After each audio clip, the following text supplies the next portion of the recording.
tant de fois contre les bienfaits de Dieu. Mais les Coucou les amis, j'espère que vous allez très bien parce que pour ma part, je vais bien. Alors, bienvenue de nouveau sur ma chaîne. Aujourd'hui, nous allons parler des dangers du sel. Ça, c'est par rapport à la première vidéo. Donc, ça, c'est la deuxième partie, les dangers du sel. Avant de commencer, j'aimerais que tu prennes quelques petites secondes et que tu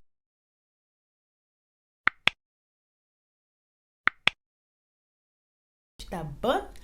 Pour toi qui es nouveau ou nouvelle, je te souhaite la bienvenue. Installe-toi. Aujourd'hui, nous allons parler des dangers du sel. Avant de citer les dangers du sel, vous donner les dangers du sel, j'aimerais d'abord que nous sachions que le sel déjà est aussi un élément essentiel pour notre organisme dans la mesure où nous le prenons dans les normes. Donc, ça veut dire les quantités qui sont prescrites sans toutefois déborder. Il s'agit ici d'une quantité de 4 grammes de façon journalière, de façon quotidienne.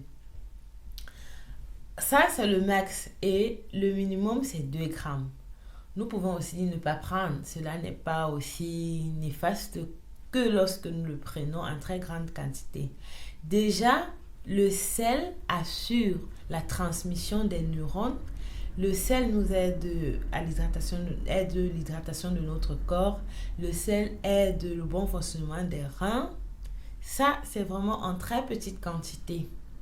Très petite quantité. J'espère que vous me comprenez, mes amis. Et maintenant aussi, si nous consommons du sel en très grande quantité, comme cela est dans nos mets, comme je l'ai cité dans la dernière vidéo que je mettrai le lien là-haut, si nous consommons énormément du sel en excès, nous allons rencontrer plusieurs types de problèmes. Parmi ces problèmes, nous aurons tout d'abord un problème de rétention d'eau. La rétention d'eau se manifeste par le gonflement de certaines parties du corps, telles que les pieds, les mains et aussi par le ballonnement du ventre.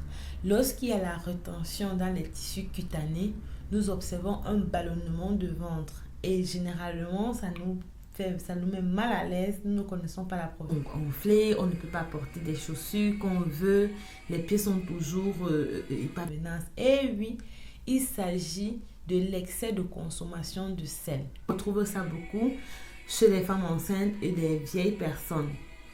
Après la rétention d'eau, nous avons le fait que le sel, l'excès de consommation de sel peut nous bloquer nos artères. Et lorsque les artères sont bloquées, nous avons des maladies telles que l'hypertension artérielle. Là, nous pouvons aussi avoir des accidents vasculaires cérébraux. L'excès de sel peut aussi nous causer les cancers d'estomac. Vraiment pas souvent très loin, mais autour de nous, le sel, c'est un élément vraiment qui nous empoisonne la vie tous les jours. Essayons un peu de prendre conscience de cela et de pouvoir réaménager notre consommation du sel. Le sel augmente aussi le risque d'ostéoporose. Pour ceux qui veulent savoir qu'est-ce que c'est, vous allez juste dans la barre d'informations. Je vais vous décrire réellement ce que c'est que l'ostéoporose parce que je ne veux pas que la vidéo soit longue. Ainsi, sans oublier alors mes tatas et mes tontons qui ne veulent jamais vieillir, mais qui ne veulent pas aussi se sacrifier. Sachez donc que le sel vraiment accélère le vieillissement de la peau.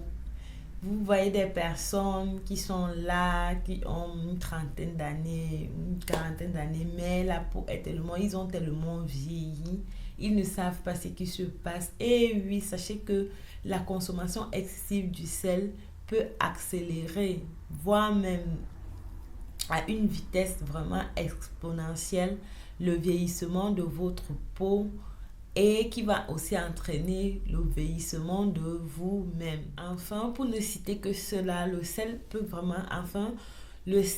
aussi créer une insuffisance rénale. Pour savoir que nous sommes déjà en train de consommer énormément du sel, nous allons citer ces petits signaux-là que nous pouvons observer au quotidien pendant peut-être 1 semaine à 2 semaines. Et là, nous pouvons décrire que notre consommation du sel n'est vraiment pas à la norme. Et pour cela, réduire. Si nous constatons que nous buvons beaucoup d'eau, nous avons régulièrement soif, à tout moment nous avons soif, nous devons déjà vraiment bien observer cela. C'est bien de boire de l'eau. Si nous voyons que la fréquence de cette soif n'est pas vraiment normale, il faut regarder votre consommation du sel. En plus de ça, lorsque nous développons déjà des œdèmes, nous pouvons aussi déjà observer si notre consommation du sel est à la norme. Et en dehors de ça, des ballonnements, comme j'ai dit, si nous observons des ballonnements au niveau du ventre, nous pouvons aussi voir comment est-ce que nous consommons du sel. Parce que toutes ces choses-là que je cite, ce sont en fait des causes qui résultent de la consommation excessive du sel. Alors, j'espère que ce que j'ai déjà cité vous a aidé pour les méthodes pour pouvoir vraiment éliminer le sel dans notre corps.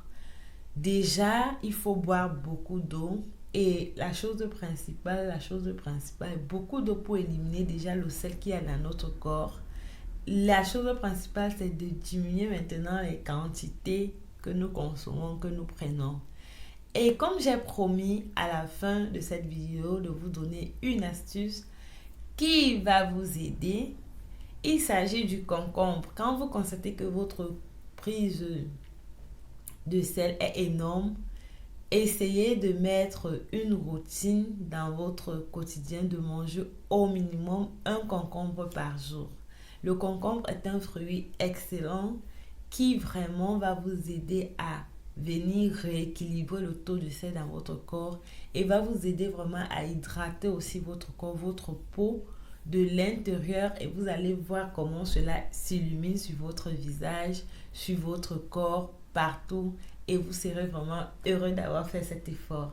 Alors mes amis, j'espère que cette vidéo vous a plu, j'espère que vous avez aimé. N'hésitez pas de commenter, laissez-moi les commentaires en bas.